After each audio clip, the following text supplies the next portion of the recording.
It's taking a long time here.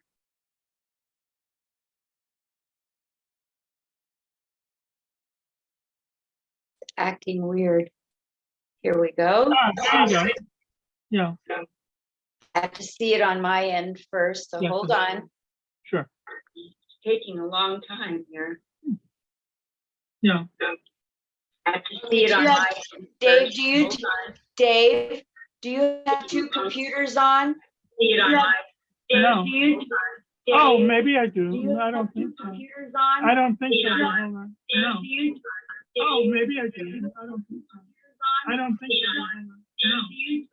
Oh, maybe I do. Do you have your phone and your computer both on Facebook? Do my phone? Do you have your phone No. and your computer both on Facebook? No, no. Do you have your phone No. and both on Facebook? No, no, hold on. No. Both on Facebook. No, no, no. Both on Facebook. No, no. So that's, let me mute myself, see if that, so that's, let me mute myself, see if that, so that's, let me mute my.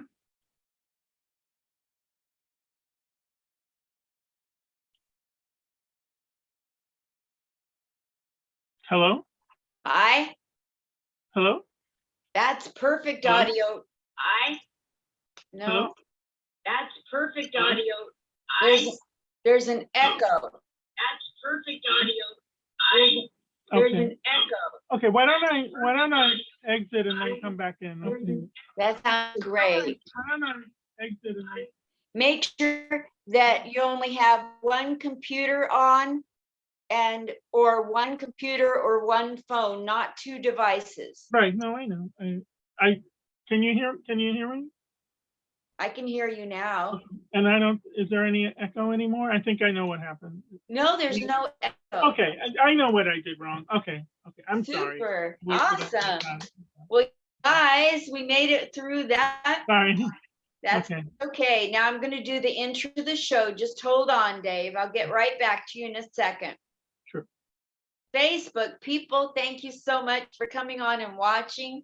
I'm sure that our mutual friend, Helene is trying to watch this from a vehicle right now or something. She's always trying to do the best she can for comedy. So Facebook people, this is comedian Linda Marcus Smith. This is Comic Spot interview number 967. Sorry, David, you're not my first.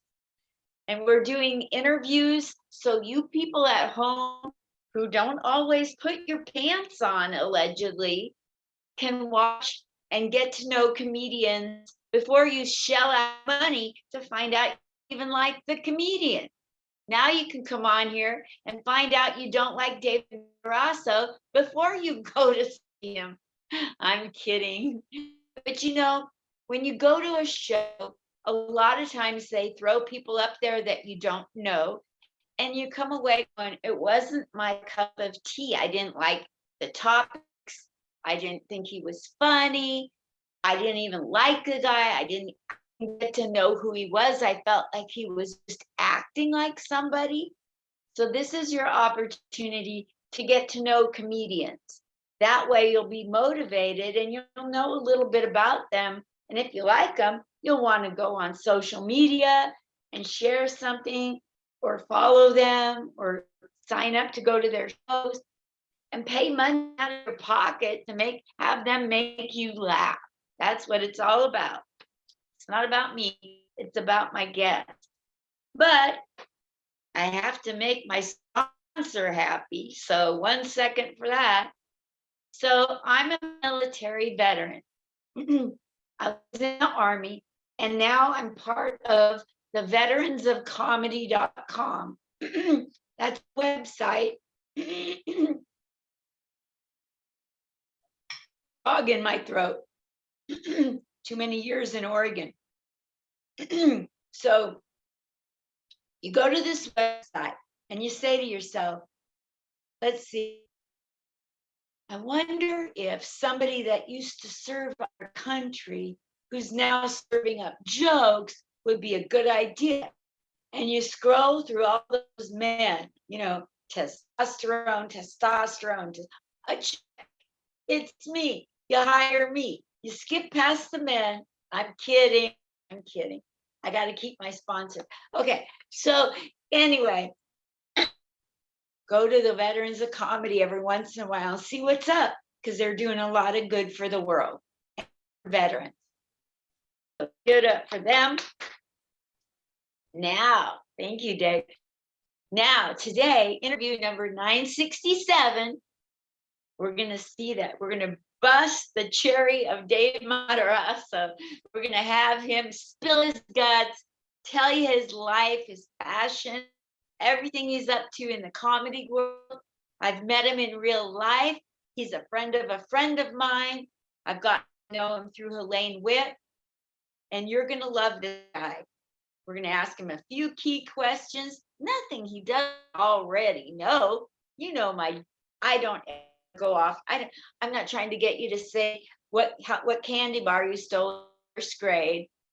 We're just doing things that you already know. So let me do the intro that Dave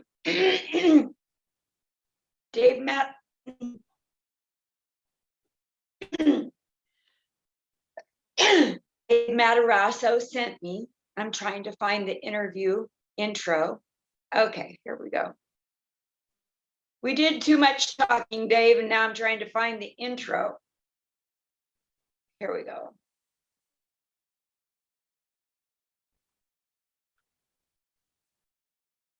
Because we're at a time schedule, so it's back a ways, you guys. Just be patient with me. Not because I'm old, but because you love me. Here we go. Here's the intro. And I just love it when comedians talk about themselves, especially in the third person. Makes me sound crazy. Here we go. Dave Matarasso, or Dave Matters, is an amateur stand-up comedian. Pretty honest, right? Who likes to share his view of things to make people laugh out of recognition of shared experiences and common responses. He can be seen all over New York City. I know that's a fact, because that is where he lives and goes to work. So there we are. Welcome to the stage, right here on Comic Spot, Dave Matters. Thank you. Hi, Dave. Thank you for coming on. Sure, my pleasure. Yes. You live in Manhattan in New York, or in one of the boroughs? Other boroughs? I'm on the Upper West Side of Manhattan. Nice. Toledo. That's nice. That's an awesome place to live. How long have you lived in the Upper West Side? Well, since leaving college, I went to college at Columbia, which is up on the Upper West Side, a little further north, and I really never left. I actually grew up in Brooklyn, so I've always been in the city. But in terms of the West Side, it's been since college, which was like 10, 15 years ago. It's hard to hear you. Can you project or talk louder? Sure. There you go. That's can you hear me better now? Yeah, okay. That's good. Yeah. Oh, terrific. Okay. What part of Brooklyn? It's an area called Gravesend, and it's not too far from Coney Island. It's not too far from Bensonhurst, where John Travolta used to hang out. But it's a different neighborhood. It's called Gravesend. Yes, Graves there. Oh, you've heard of it? Yeah, I used to live in Brooklyn, in Bensonhurst. Oh, okay, sure. We're right next door. Yeah. Yeah, lived there in the 90s. Oh, yeah. So I grew up in the 60s. Yeah, I grew up in the 60s in Gravesend. Nice. What was it like growing up in Gravesend? Paint us a little picture of this little area.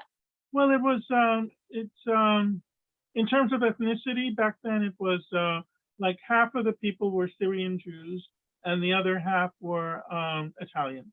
So it was a really nice melting pot. I went to school with all kinds of people, but I came away thinking there were more Jewish people in America than there actually are, and that was it was a root when I was actually, not to be a little serious, because you said revealing who I am, I guess. When I went to college, it's the very, very first time I ever encountered that Jewish people are really a minority and they're not all appreciated, let's put it that way. There was a kind of a rude awakening because when you're a kid and you grow up and it's a melting pot, that's one thing. And then all of a sudden, what? I didn't know. Yeah. Absolutely. So that's very awakening, for a rude awakening when you got to college. And Yeah. there's a lot of a Are lot you of allergic to cats? Mm. the cats. Oh, yeah, because I have a couple of cats. Maybe that's causing the.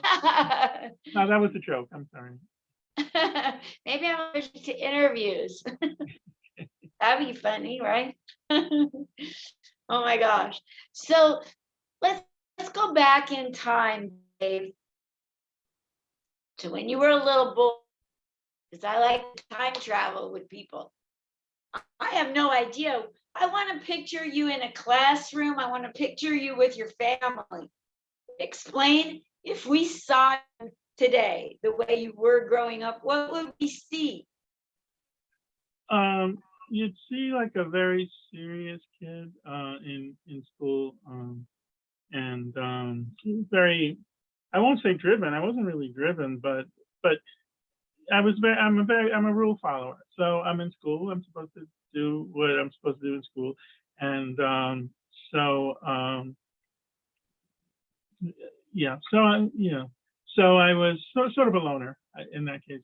Sort of a loner. I didn't really because I was like focused. I'm in school. I'm supposed to be learning. I'm supposed to doing this, doing that, and all the other kids are, hey, let's have fun. We're in school. We're together. Let's hang out. And so I wasn't as involved that way.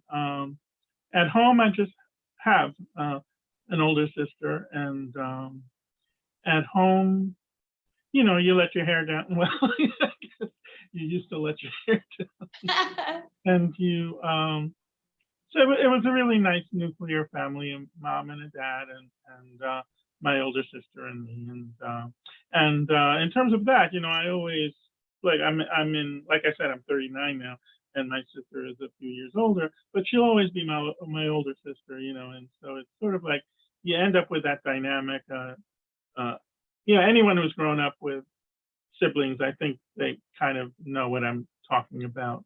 I mean, the dynamic might be different if there are three people, but if you're an older sister, younger brother, or older brother, younger sister, there's certain frameworks, and I kind of fit into that framework. That's interesting. So are you married, single, dating? What's your deal right now? Yeah, my I have no deal. No, my deal is I'm single. I've always been single. I had one long-term relationship, so I can check that off.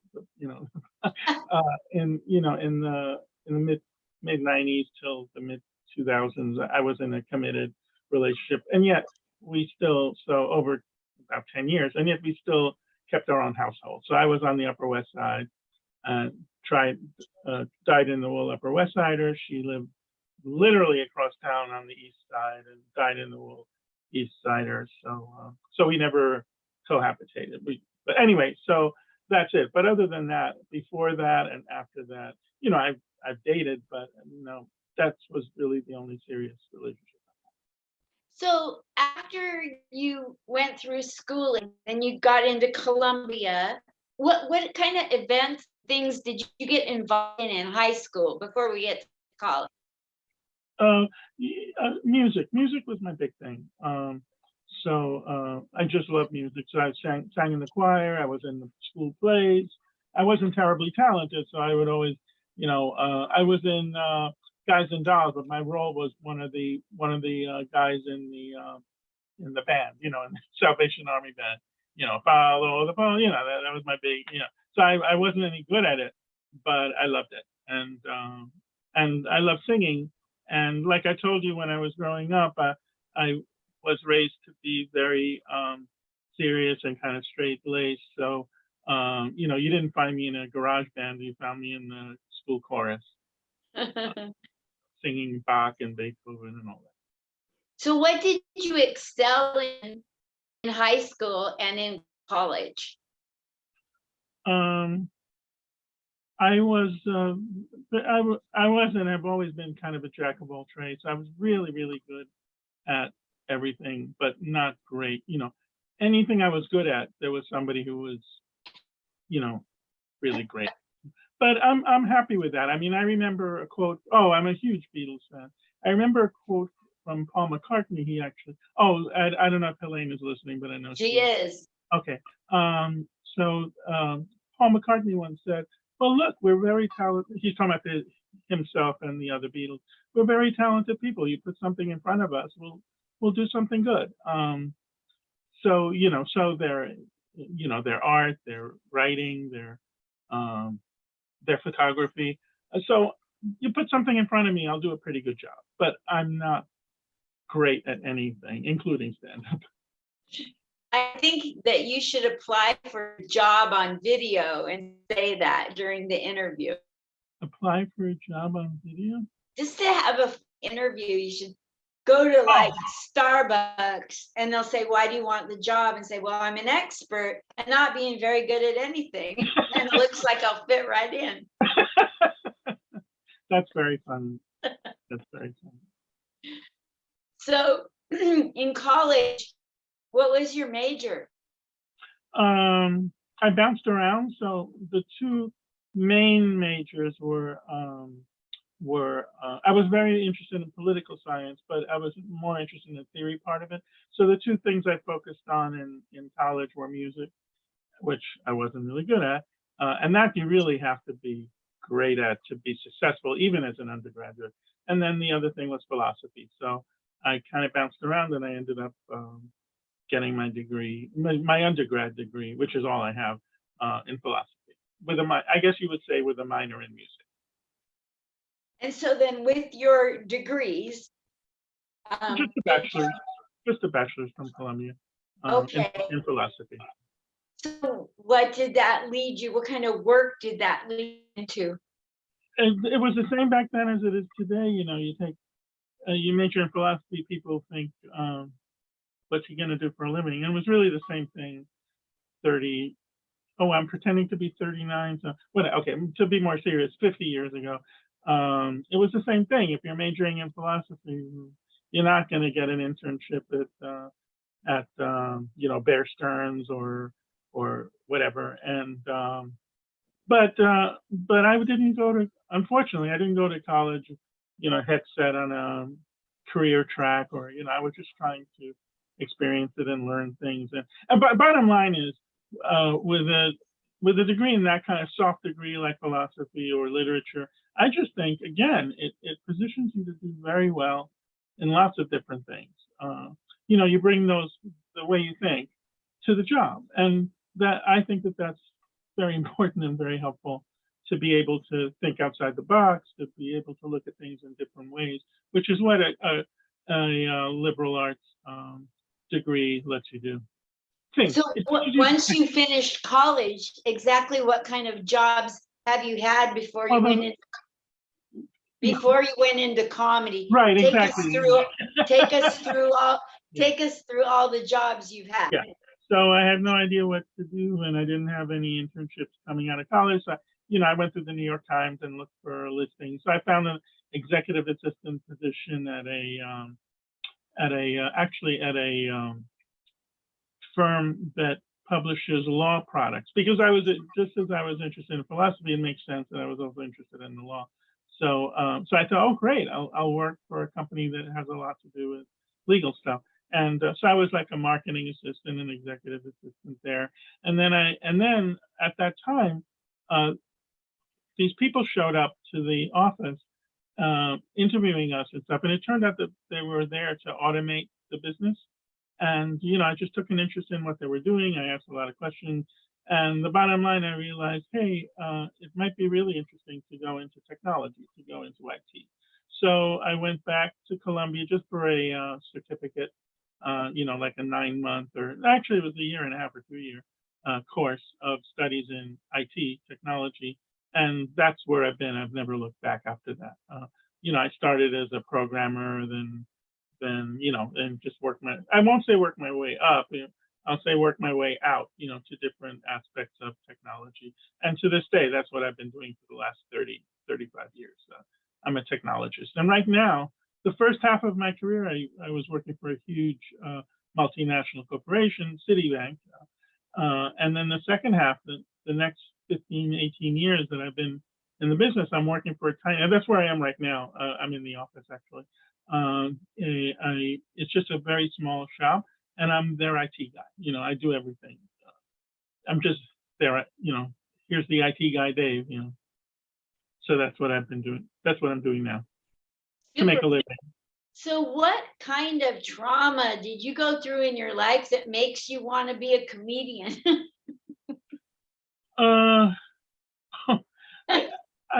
I guess I don't think it's any more or any less trauma. I just remember, like I said, remember I grew up in a nuclear family, me and my older sister. We would just be sitting watching TV, and I'd just make these funny remarks that were funny. My sister laughed. So I knew I had something. I knew I could make people laugh. And it's not like, oh, I need to make or I want it. I just enjoy it. I enjoy sharing. Like I said in that little blurb, I enjoy sharing my perspective because at the end of the day, you find commonality in those experiences, and then each of you has a different perspective or take on it, and that's what makes things interesting. And I tend to have I have a very silly joke. I remember if you want me to mention it.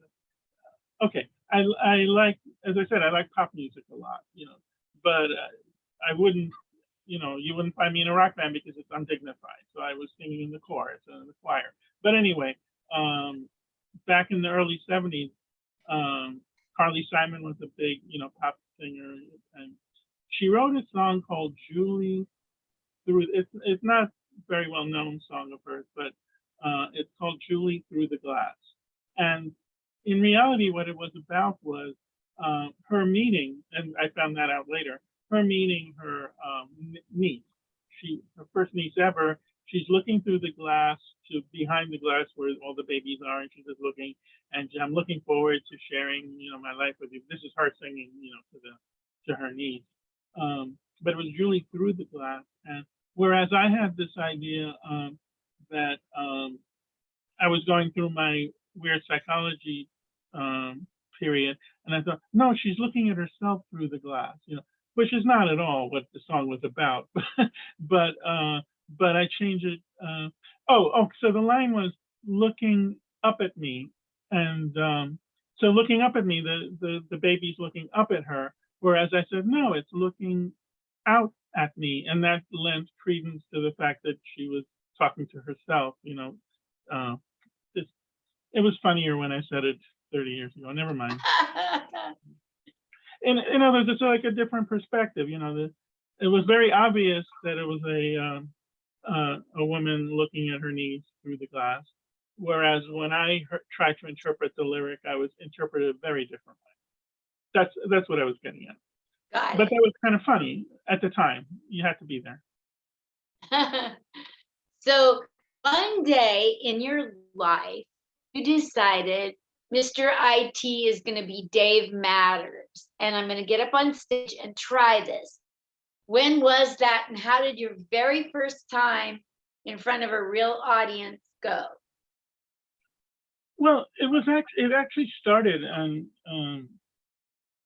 as I said, I just enjoy making people laugh. Friends, we make each other laugh. It's too bad probably not any of my friends are looking at this, are watching this right now.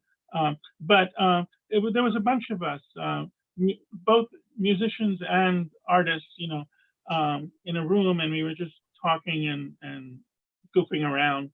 And one of us said, we really ought to do some comedy. And I said, you know what? Yeah. So I'm gonna take a class in stand up. And but then I thought, well, before I take a stand-up class, I'm going to take an improv class, because improv, this is me thinking, because improv will probably relax me, get me more comfortable at, interacting with people and in the public and all that. Um, and and I was the only one of the 5 or 6 of us who actually went through with it. Say, okay, we're going to do improv. I signed up, nobody else did. So that's, there's that term, I forget who it, 90% of accomplishing is just showing up. I think either Woody Allen or someone else, a bunch of people have said that. You just have to show up. So I showed up. And the thing is, I originally took it because I thought it would prepare me for stand-up, but I actually enjoyed it. So this is maybe 7 years ago that I went through a bunch of classes in improv, but then I finally signed up for stand-up. Signed up for a stand-up class in 2015. So it's actually been quite a while. In 2015, I signed up for a stand-up class. I had a lot of fun. Every Saturday or Sunday morning, I would head down to the Greenwich Village to take this comedy class. It was just fun. And as I said before, I mean, I've always liked music and I've always liked comedy stuff. So that's when it started. And I took a couple of classes, had a good Did time. you from Rick Crum? Yes. How did you know? Yes. Greenwich Village. I just assumed. Yeah, the Comedy Cellar. He's amazing. Yeah, everyone knows it. I mean, everyone knows Rick Crum. Sure. Oh, Yeah. they had a documentary movie of him. I think it's called Oh Rick. I don't know if anyone's watching this and wants to see a really interesting take on a comedian's comedian. Because when they had a celebration of Rick, which was the culmination of this documentary, the documentary kind of profiled him, but it led up to an evening where everyone was celebrating Rick Crum. And, these amazing comics showed up. I'm blanking, but everyone you could think of. Jon Stewart showed up. Who were either given their start by Rick or were just colleagues of Rick. A bunch of people. I'm really blanking, but it was just. Anyway, he's terrific. And then he also has a colleague who also gives course classes. Her name is Val. It starts with a V, but oh shoot. And she's wonderful. I'm sorry, but she's his partner in this. So I took one class with him, and then I took Veronica Mosley or Veronica Mosley, of course. I'm sure you must know her. If you know Rick, you know her. Anyway, she's she takes a very different way of teaching, but both of them, Rick helped me develop a really, really good set. And then Veronica helped me build another good set. So I've got those two. And then a few years later, I took a course with Frank Vignola, and he helped me build. Yeah, so I've got like three sets kind of carved in stone. And right now, I'm trying to get a new one. I'm getting tired of just doing the same set, and also friends just don't want to show up anymore. They tease me that they know it. They could deliver it as easily as I can because they've heard it so many times. So I need to get some new material. Which leads me, actually, the other person I'm going to name drop is Vanessa Hollingshead. So most recently, I mentioned Rick, I mentioned Veronica, I mentioned Frank, who's a really sort of like a buddy, a professional colleague buddy. But most recently, I've been working with Vanessa Hollingshead, whose manager, I think she's her manager. I'm not, in a sense, she does manage her, is Heather Learman. So I think of them as a team, I mean, well, they're both wonderful comics, but, but the classes are kind of led by Vanessa, and Heather does all the organizing, all the producing, and also, some of the coaching. Yes. So I've name dropped everybody that I've worked with who have helped me, I think. Yes. And tell us how your comedy's been going with all this great coaching. Well, and now that, the way I met Vanessa and Heather was through Zoom. That's when I met them. Whereas Frank was before Zoom, but he did some stuff on Zoom as well. But anyway, with all the COVID issues kind of receding, Actually, this September, I'm doing 3 spots. But I'm an amateur, so this is like, but I'm excited that I'm actually doing 3 live shows as an amateur, but 3 Wow. professional shows. One at the Broadway Comedy Club with Janice Messite, one at the Greenwich Village Comedy Club with Sharon Simon, and then in the middle, in between there, and Helene helped me get this spot. I'm going to be at Gladys Simon's comic strip live mic in the middle of the month. So it's Gladys's show, and it's kind of produced by Gene Kim. I'm being really good at remembering and acknowledging everyone who's part of my, Great. Oh my gosh. But I'm really excited that I'm actually doing 3 live shows, and it's going to be the standard set that everyone has already heard. But as I said, I want to work on some new material. Maybe in October I'll do that. That's awesome. Boy, I was tagging people that you're talking about. I hope I didn't miss anybody. I've got Rick Crom, Veronica Mosley, Frank Vignola, Vanessa Hollingshead, Sharon Simon, Gladys Simon, And Heather Lerman. Jean Kim, Gladys Simon, I said twice, and Heather Lerman. Yeah, I think that's everybody responsible for foisting me onto the stage. That's fabulous. So when is your very next show coming up? My very next show is this Wednesday night at the Broadway. Oh, Janice Messite. I think you might have met. Janice Massetti, yes. Yeah, she's the one. I'm on her show this coming Wednesday, September 7th. Then Thursday, September 15th, I'm at the Gladys Simon show at the Comic Strip Live with Gene Kim. And then on the 28th, down at the Greenwich Village Comedy Club at Sharon Simon's show. Simon Says Laugh. When is the Greenwich Village? That's the one on September 28th. It's also Wednesday night. Her Simon Says Laugh show.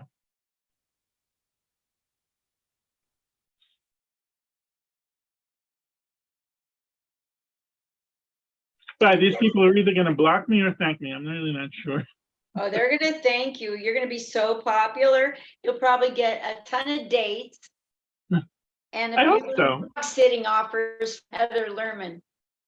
Yeah, it's. Aren't you going down to Nashville to do a show with her? You and Vanessa? Yes. Yeah. On October 21st. Are you going to come to Nashville to see us?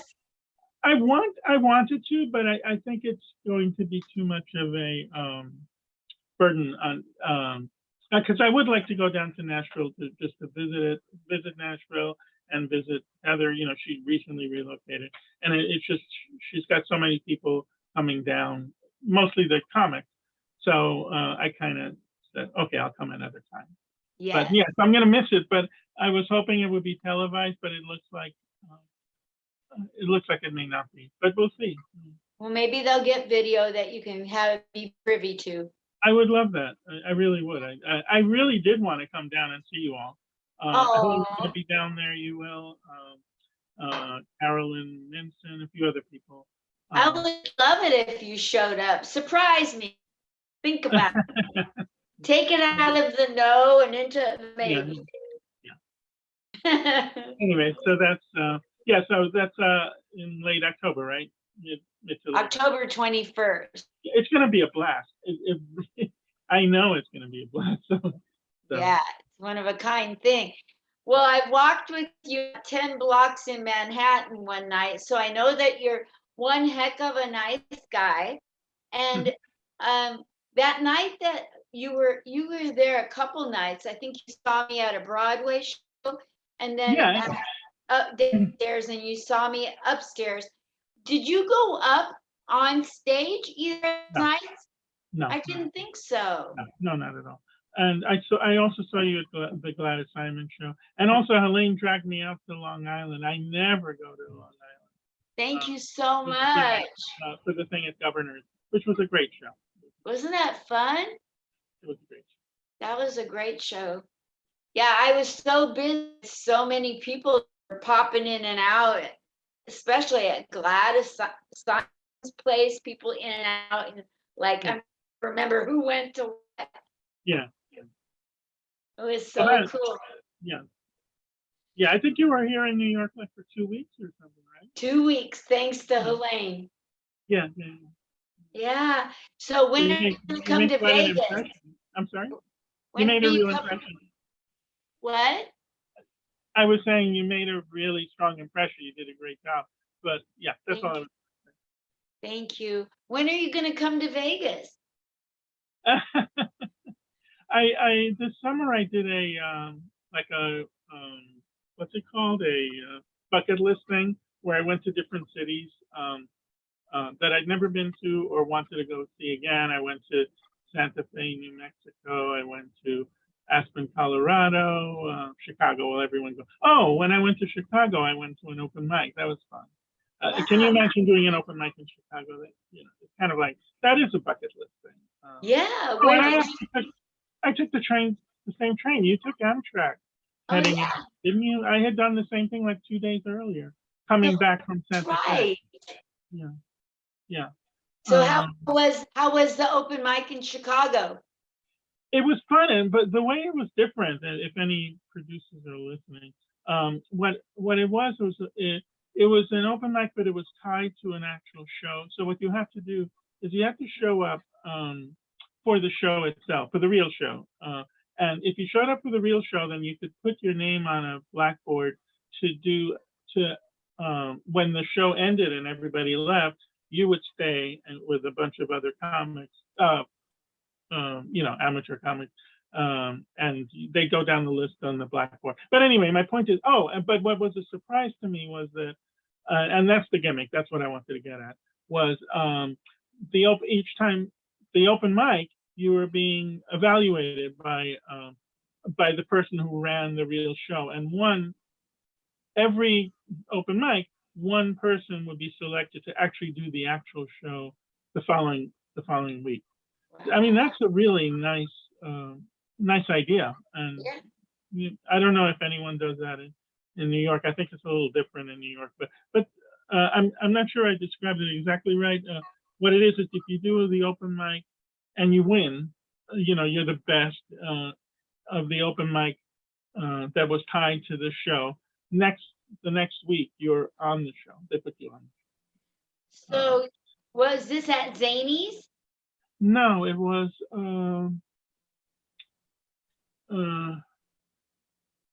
I can't think of the That's name. okay. It's Yeah. so cool. If you think of the name of the club, Yes, I next will. time I get on the train, I might get out and try it. Yeah. Yes, I will. I will let you know. Absolutely. Yeah. Great. So aside from comedy, what are you looking forward to doing in the next 3 to 6 months?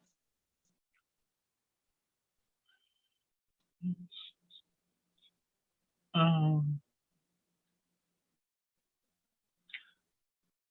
well, I love to travel. I have wanderlust. I really love to travel. So I do in fact I would in fact like to go to Nashville and visit. But it won't be in October. The other next month, actually later this month, I'm going out to Fargo, North Dakota for a wedding, the wedding of a daughter of a friend of mine. So I can tick off another state that I've been to, which I like to do. But I'm really looking forward to that. So I just like to travel. So Yeah, that's great. What's the favoriteest place you've ever been to? that's a tough one, but if I had to, I would say it's actually a toss up between Paris, but only because of the Louvre. I'd love to go back to Paris, just spend a whole week just at the Louvre, and but the other place that I really loved was Venice, Italy. Everyone told me when I went, it was a while ago now that I went, but everyone told me, "Oh, it's nothing. Don't go to Venice. It's just." It was the most magical place I've ever been to. It is beautiful. Yeah. So you've been there. Yes, and I love it so much. Yeah. I guess you either love it or you don't, but I loved it. magic. It's to me, it's just magic. It's a So, place for dreamers, yeah, romantic yes, dreamers. absolutely. That's absolutely right. That's Very absolutely. beautiful. Mhm. Well, what would you like to say in closing to people who might be watching that love comedy or our baby comics? What would you like to say to people, Oh, whether they're a yeah. So comic or not? I'm I, I think I'm more of a me person. So I try to be nice to people. I like, I really am genuinely supportive of other people. But right now, what I would want to say is, you got 3 chances to see me in September. September, You September got 7th, 3 chances to see me in September. before, Get yeah, on. September 7th, September 15th, September 28th. Be there.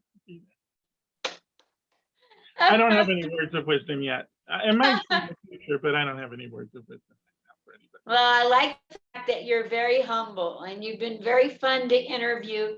A little bit of a loose cannon. I mean that in the best possible way. You're Okay. fun. You're fun. You never know what you're gonna say. It's cute. That's true. That's true.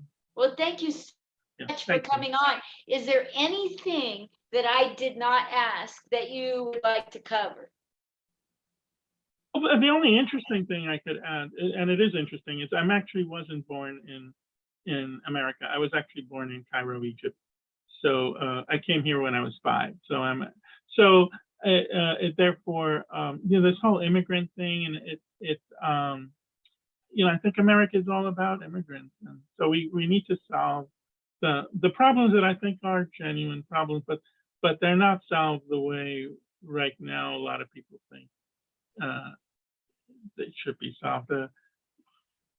Oh no, it's just an interesting fact. I was It is born. very interesting. I can't and I came here How when I was old were you when you came to 5. America? 5. So I came to America in '61 when I was 5 years old. In '61, when I was 5 years old, I became a naturalized citizen in '67. Because my parents, I didn't have to take a test or anything like that, because my parents became naturalized citizens. So did I. And so that's an interesting fact, but also, well, one of the things I want to do is I want to make my comedy a little bit more political. I want to do more like George Carlin, that kind of. I want people to think. I want people to make people think and laugh, not feel uncomfortable and angry or divisive or anything like that. I think again, that common experience. I wish that could all be shared. Like with that speech. Oh, it's the last political thing I'm going to say, but the speech, and I'm done. I know we have to stop. The way I'm hearing people have reacted to President Biden's speech on Thursday night, it's just more division, and there's so much more that people all have in common uh, than the differences, and uh, I would love. It's not going to happen, but I would love if my comedy could be the kind of comedy that makes people think and makes people recognize their commonality, much like George Carlin tried to do. But anyway, I'm done. Absolutely. I'm done. Absolutely. That would be awesome. So you're speaking it and it'll probably happen because you're speaking it. Yeah, I know. I believe in that as well. Yeah, so that's a whole nother area where your thought manifests, makes things happen. So Absolutely. I see that you share that as well. Yeah. It looks like you share that as well. Thank you so much, Dave Matters, Dave Thank Matarasso. Thank you. By the way, how did you come up with Dave Matters? I don't know, but I do want to say, because of all my life, Matarasso is such a long, so I should be, when I was thinking I was going to be a rock musician, I should be Dave Matthews, I was looking for ways to shorten the name. I used to have a joke, help make David Matarasso be Senator Dave Matthews, so I always thought I would need a shorter name. And just Matters. Oh, I know why. Remember I told you about I took a class in philosophy. This is worth the extra minute. I took a course of majored in philosophy. One of the teachers said, professors once said, that people want to matter. You know, people want to matter, and that's one of the core things. They want to matter to their family. They want to matter. They want to make a difference. And I never forgot that. And when I was looking for a stage name, I thought Dave Matters. But this was before Black Lives Matter. It was before Black Lives Matter. And I get knocked by people sometimes, you know, you shouldn't have co-opted that. I didn't co-opt it. You know, it has nothing to do with, it has to do with me making fun of myself, saying I want to matter. Yeah, I That's all love it is. that. If I were Dave Matarasso, I would have changed it. Dave does too matter. I'm a little sassy. Okay, well, thank you so much. Thank you. Appreciate it. Thank you. Thoughts. Bye.